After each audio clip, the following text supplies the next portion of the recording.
selanjutnya pemirsa kami akan memberikan informasi terkini berkaitan dengan penyelidikan. Sudah bergabung bersama kami Kombes Susatyo Purnomo Condro, Kapolres Metro Jakarta Pusat. Selamat pagi Pak Susatyo. Selamat pagi Mbak. Pak, berkaitan dengan penyelidikan, sudah sejauh mana Pak?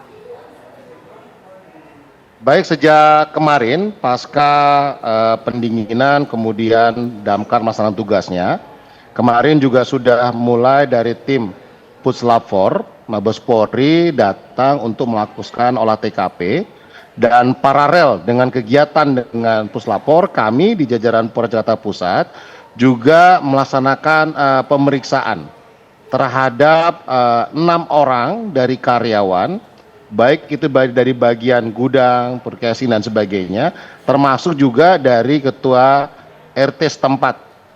Nah, hari ini rencana ada ada 2 orang saksi kunci lagi yang akan kami periksa, termasuk dari pihak manajemen. Tentunya kami berharap bahwa pemeriksaan ini bisa membuat terang, dan kami masih melaksanakan penyelidikan untuk menemukan apakah ada pidana atau karena kelalaiannya yang menyebabkan korban begitu banyak. Tentunya kami turut berduka cita atas korban yang begitu besar. Demikian Mbak.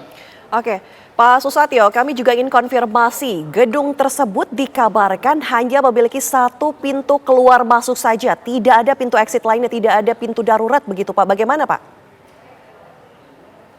Betul sekali bahwa gedung tersebut, ketika kami berkoordinasi dengan jajaran Damkar, untuk mengevakuasi itu hanya ada 1 pintu di bawah.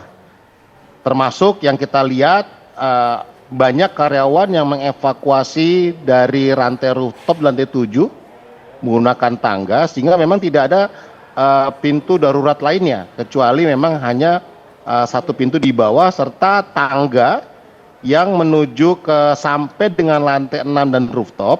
Itu pada lantai 3 menuju ke 4 itu memang saat evakuasi kemarin menurut keterangan para petugas damkar memang agak sempit karena terdapat beberapa barang yang diletakkan di sekitar tangga. Nah, tentunya ini juga nanti akan direkonstruksi ulang oleh Puslap 4, dan pagi ini juga dari Polres Jakarta Pusat melaksanakan olah TKP ulang lagi karena kemarin cukup gelap, dan hari ini akan dilaksanakan olah TKP ulang. Demikian. Oke, Pak, sempat dikatakan bahwa ada yang menyebut sistem alarm ini tidak berfungsi maksimal, Pak. Bagaimana dengan kondisi keselamatan ataupun K3 gedung tersebut, Pak, setelah pemeriksaan? Itu menjadi bagian daripada pemeriksaan kami kepada pihak manajemen terkait dengan prosedur keselamatan, termasuk juga karena ini antara pemilik gedung dengan pemilik usaha kan berbeda.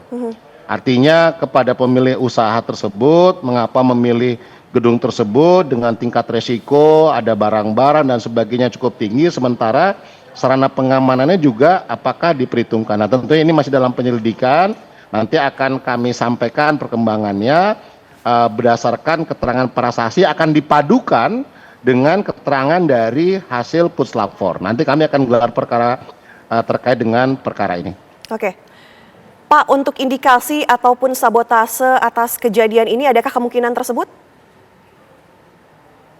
Tentunya kalau penyebabnya nanti kami harus menunggu dari Puslap 4, kami tidak ingin mendahului. Tentunya sekali lagi paralel bahwa kami laksanakan pemeriksaan saksi-saksi, baik itu warga, karyawan, manajemen, sampai dengan berbagai izin-izinnya.